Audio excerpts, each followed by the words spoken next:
$369 billion toward climate change. That includes tens of billions in new investments in offshore wind and solar, doubling down on zero-emission vehicles, increasing energy efficiency, supporting clean manufacturing. Our Department of Energy estimates that this new law will reduce U.S. emissions by 1 gigaton a year by 2030. Is that the trend? And yan na yung climate change? President, I think we can say that that is the Wala naman tayong ganyan noon eh. exactly. Matagal na tayo nagbabantay ng bagyo. It's not, hindi ganyan. Oh well, okay, so that's something that we have to deal with.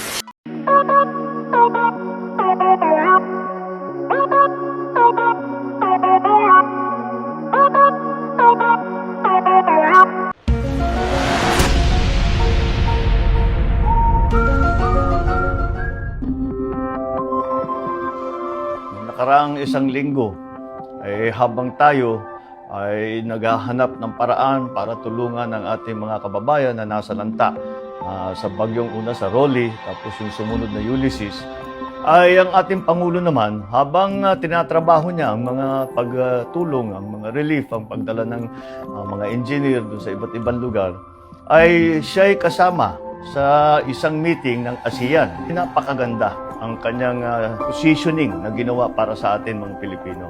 This calamity is yet another stark reminder of the urgency of collective action to combat the effects of climate change. We must amplify our voices to demand climate change from those most responsible for the existential challenge we face today. Developed countries must lead in deep and drastic cuts in carbon emissions. They must act now or it will be too late. Ang sabi niya, dapat meron yung tinatawag na climate justice. Anong ibig sabihin ng climate justice?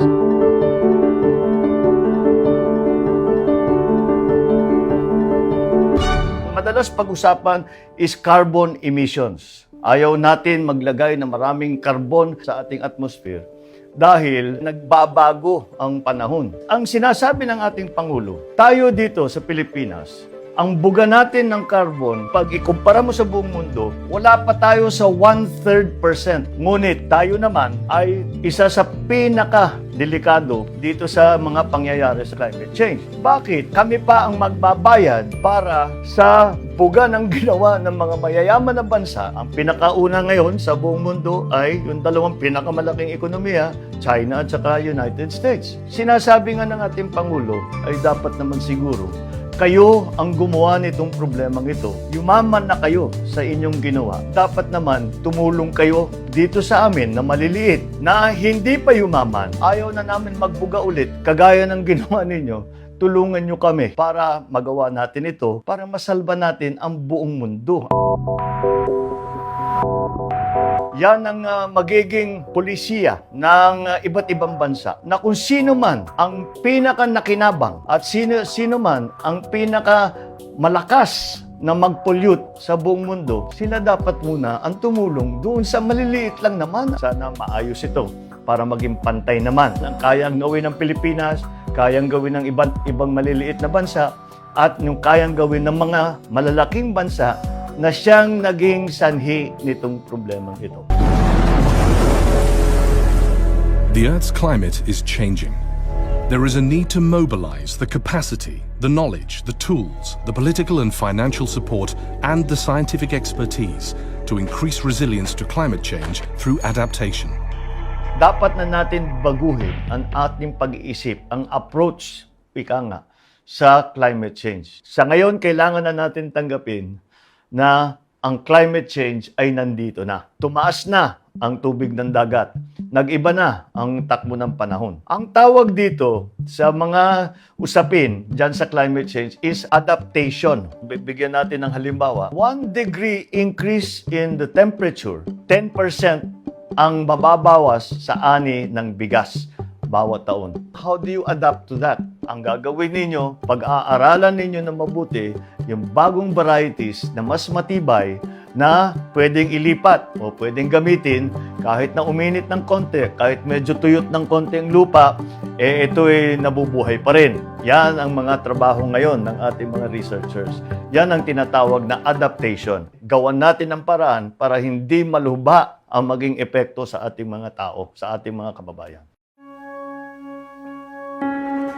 Yung mga bahay na nasa tabing dagat, ilipat na natin yan. Maglagay na tayo ng no-build zone para alam naman natin, ang bagyo, pagka malakas ang bagyo, may dalang surge yan. Yung mga nasa tabing dagat, madadali silang lahat. Unahan na natin. We will adapt already to the new reality. Nagamit na ng masyado yung tinatawag na new normal dito sa pandemic. Well, it applies also when it comes to climate change. This is the new normal for our climate. This is what we have to face. We must adapt to that new normal. In the same way that we are adapting to the pandemic, this climate change is a greater risk to humanity than this pandemic ever will be. Napakalaking hamon ito para sa atin, hindi lamang sa Pilipinas, kung hindi sa lahat ng buong mundo. Kung paano natin haharapin na ngayon itong pagsubok na ito. Huwag tayong nagkukunwari na hindi nangyayari ito at basta't mawawala na lang itong problema ito. Harapin natin, pag-usapan na natin, pag-aralan na natin. Yung mga anak natin, yung mga apo natin, sila ang mag-aani dito sa magandang trabaho na gagawin natin. Another way for us to stay safe and to be kind.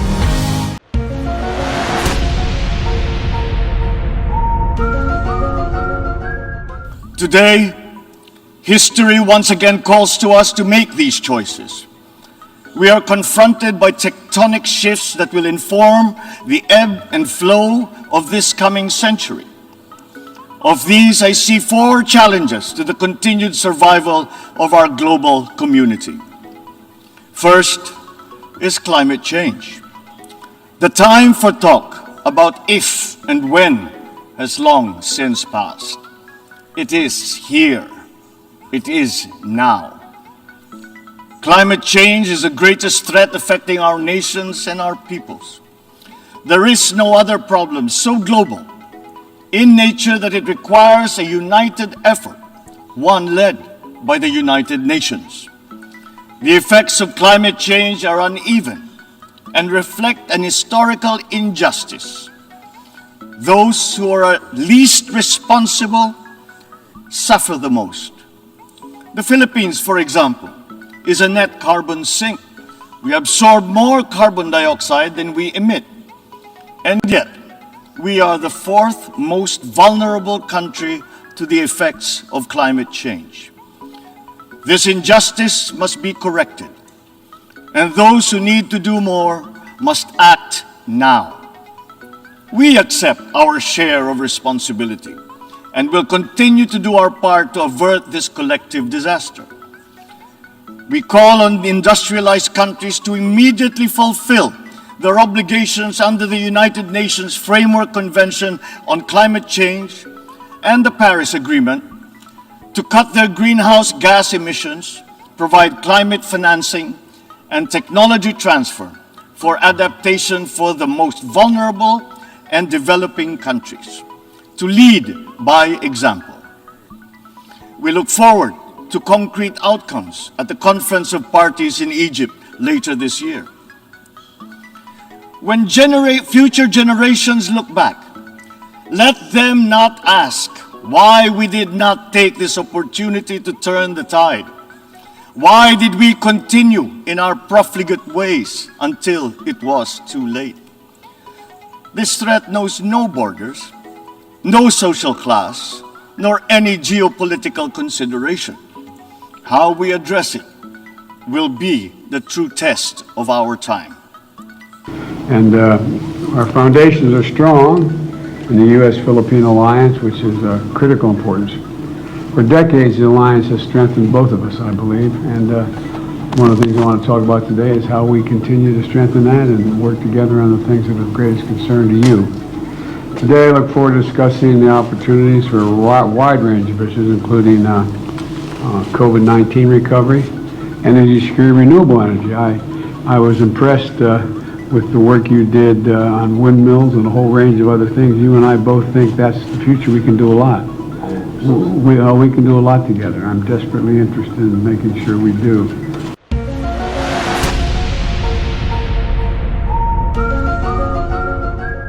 We are facing twin challenges: COVID and climate change. These are closely interrelated because the same human activities that drive climate change also increase pandemic risk. Our actions have direct, sometimes irreversible, and sometimes adverse consequences on the natural world. And as these actions grow in scale and scope, it becomes even more incumbent upon us to ensure that the way we live today, the way we extract, produce, and consume, will not cause suffering to those who will come after us, but rather will allow them to pursue their potential the way we do now. This is the very meaning of sustainability.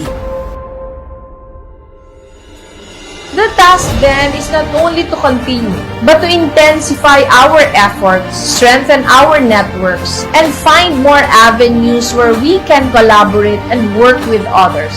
The challenge before us can be daunting, but as we have proven many times, we Filipinos respond to the worst of times with the best in ourselves.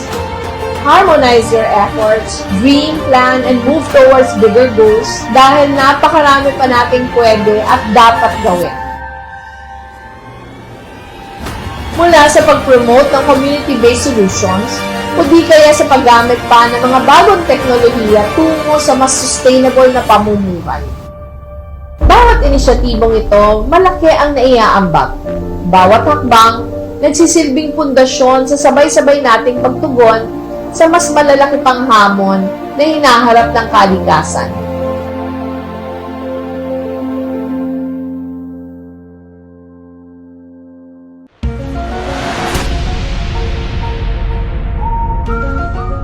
Laking hamon ng climate change. Pero, pagkakataon din ito, gagawin nating sentro ng climate industry ang Pilipinas sa pagtutok sa mas sustainable at mas modernong practices sa agrikultura at pagtatayo ng green at resilient na infrastruktura, makakalikha tayo ng trabaho. Palakasin natin ang tech industry sa Pilipinas. Sa industriyang ito, tatapatan ng mas malaking sahod ang husay ng Pilipino. Bubuhayan natin ang manufacturing. Maglalatag tayo ng mga programa. Susulitan ang resources na meron tayo. At lilikha ng matitibay na ugnayan sa pagitan ng iba't ibang industriya.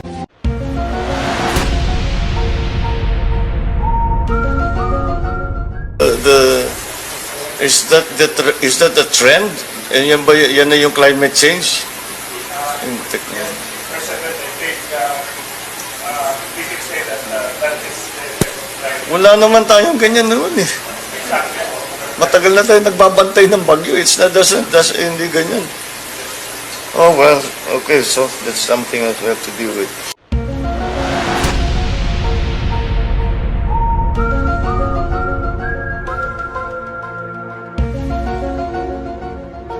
Well, it applies also when it comes to climate change. This is the new normal for our climate. This is what we have to face.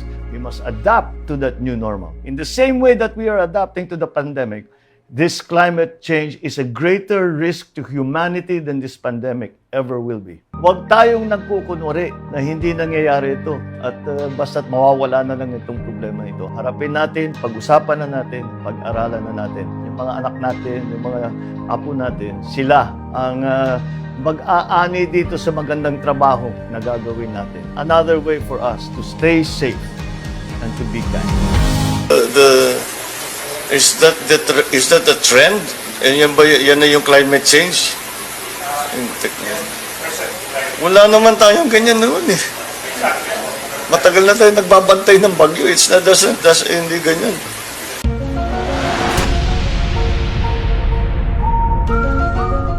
Di na napigilan na mag-react ng religious leader na si Pastor Tibuloy, matapos ang naging kontrobersyal na pahayag ng isang Swedish climate activist na si Greta Thunberg, matapos nitong punahin ang administrasyon ni Pangulong Bongbong Marcos. Sa isang pagtitipon nga, ng mga relihiste nitong Miyerkules sa University of Philippines Diliman Campus, sa isang programa na kanilang isinagawa, ay ipinalabas nga nila ang isang video, kung saan nga ay sinabi ni Greta Thunberg, na wala raw mangyayaring climate justice, sa ilalim ng pamumuno ni Pangulong Marcos.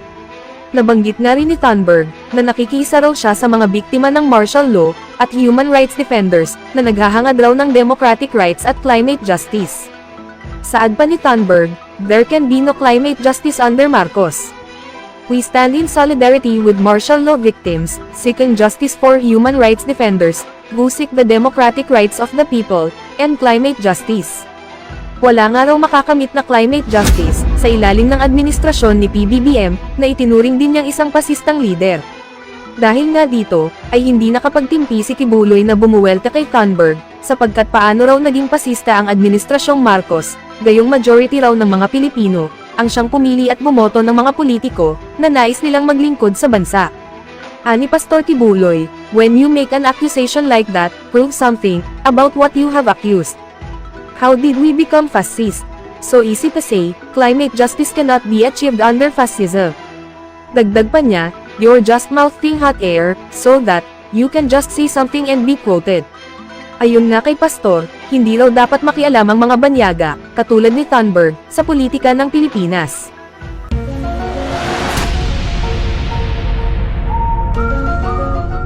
Feishang Gaoxing Qi Xixiang Zhonghu Guojia Juxi Xi Jinping Zhonghu Zhu Fei Lupin Tashir Huang Xilian Ho 20 Zhonghu Gongmin Jiri Rali Qingzhu Zhonghua Renmin Gong Hu Guo Shangli Qi Shirsan Chuanyan Zhu 20 Zhonghu Ren Guoqing Kuaila. Happy National Day to the People's Republic of China. 谢谢大家。